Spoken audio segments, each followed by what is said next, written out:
door that shouldn't be there. Charlie had just moved into a new apartment in the city. It was old, but cozy. The rent was cheap and he was happy with his new space until he noticed something strange about the layout. At the end of the hallway, there was a door that didn't seem to belong. The landlord hadn't mentioned it during the tour, and the door wasn't listed in the floor plan. Curious, Charlie tried the knob. It was locked. For weeks he ignored the door, assuming it led to some forgotten storage room. But every night, just past midnight, he heard noises from behind it. Soft tapping, like fingernails on wood, and sometimes quiet whispers he couldn't quite make out.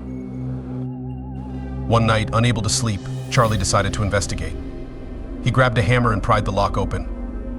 As the door creaked open, a foul, cold wind hit his face. Behind the door wasn't another room, but a long, narrow staircase spiraling down into the darkness. A smell like rotting earth filled the air, but Charlie's curiosity pushed him forward. He descended the stairs, the tapping and whispering growing louder with each step. When he reached the bottom, he found himself in a small, stone room lit by a single flickering candle. On the floor was an old, iron box, and from inside the box, the tapping continued. It sounded desperate, urgent. Charlie knelt and reached for the box, but as soon as his fingers touched it, the candle blew out. Suddenly, he felt cold hands grab his wrists. He tried to scream, but a voice whispered from the darkness, "You shouldn't have opened it." The door to the room slammed shut, and Charlie was never seen again. The next tenant, however, soon noticed a strange door at the end of the hallway. The reflection that wasn't mine. Grace loved her old house. It had been in her family for generations, filled with history and memories. But there was one room she never used, the guest bedroom. The antique mirror in that room always unsettled her. Every time she passed it, she felt like her reflection lingered just a second too long. One night, after a long day, Grace decided to sleep in the guest bedroom to enjoy its cool breeze. As she lay down, her eyes drifted toward the mirror. It was dark, but she could see her reflection clearly in the moonlight. She turned over to sleep, but suddenly felt a cold shiver run down her spine. Something didn't feel right.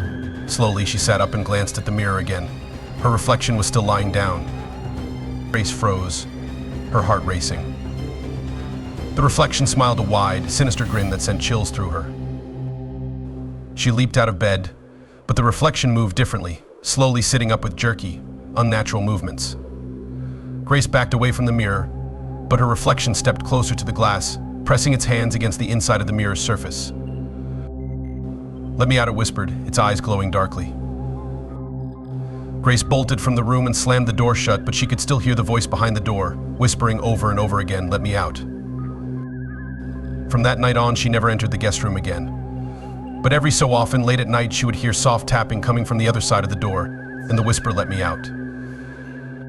The whispering closet.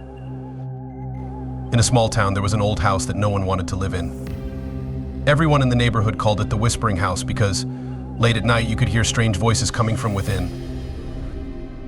One day, a boy named Jack and his family moved into the house, not knowing its eerie reputation.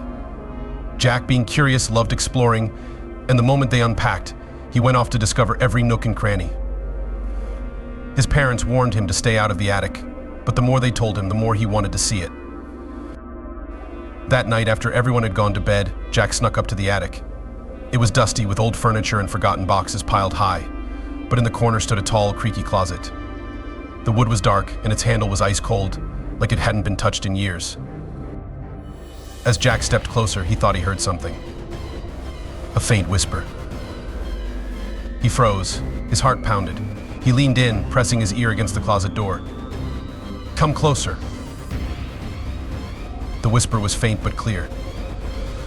Jack stumbled back, his eyes wide. He told himself it was just the wind, but the attic was too still for that. "Open it, please." The voice was calling to him. Shaking, Jack reached out and turned the handle. The door creaked open.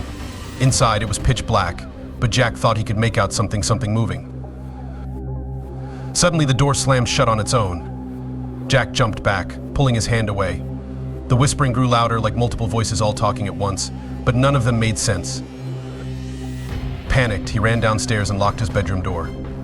But all night long, he could hear the whispers from the attic. They seemed to follow him, growing louder, creeping closer. The next morning, Jack tried to tell his parents, but they didn't believe him. They thought he was just having nightmares. But every night, the whispers returned, begging him to come back to the closet. One night, the voices were so loud they seemed to fill the entire house. Jack covered his ears, but it didn't help. His door creaked open, and there, at the foot of his bed, stood a shadowy figure. The whispers stopped. In the dead silence, the figure leaned closer and whispered, "It's your turn now." The closet door in the attic flew open and Jack was never seen again. But late at night, if you listen closely near the old house, you can still hear his voice whispering from the attic, waiting for someone to come. And open the closet. The doll in the window. In a small, quiet town, there was an old toy shop that had been closed for years. People always hurried past it, avoiding the cracked windows and faded for sale sign. But what stood out the most was the single porcelain doll that sat in the front window. Its wide glass eyes seemed to watch every passerby, and over time, the townspeople came to believe the doll was cursed. One rainy afternoon, a young girl named Lily wandered too close to the shop. She had always been fascinated by the doll, despite the warnings from her parents. Today, however, something was different. As Lily approached, the doll's head shifted slightly, and its eyes followed her. Curious and a little frightened, Lily stepped closer to the window. She squinted through the glass, and to her horror, the doll's lips moved. "Come inside," it whispered. The door to the shop creaked open on its own. Against every instinct, Lily felt drawn to the door. She stepped inside, her footsteps echoing in the dusty, dark shop. The doll was no longer in the window. Upstairs, the voice whispered again, now from deeper within the shop. Lily climbed the staircase, her heart pounding, until she reached the attic. There, on a dusty chair, sat the doll, its smile wider now. "You came," it said. "Now we can play." Before Lily could scream, the doll's glass eyes glowed, and everything went dark. The next morning, people noticed something strange. There were now two dolls in the window, both with wide, glassy eyes. And one looked suspiciously like Lily.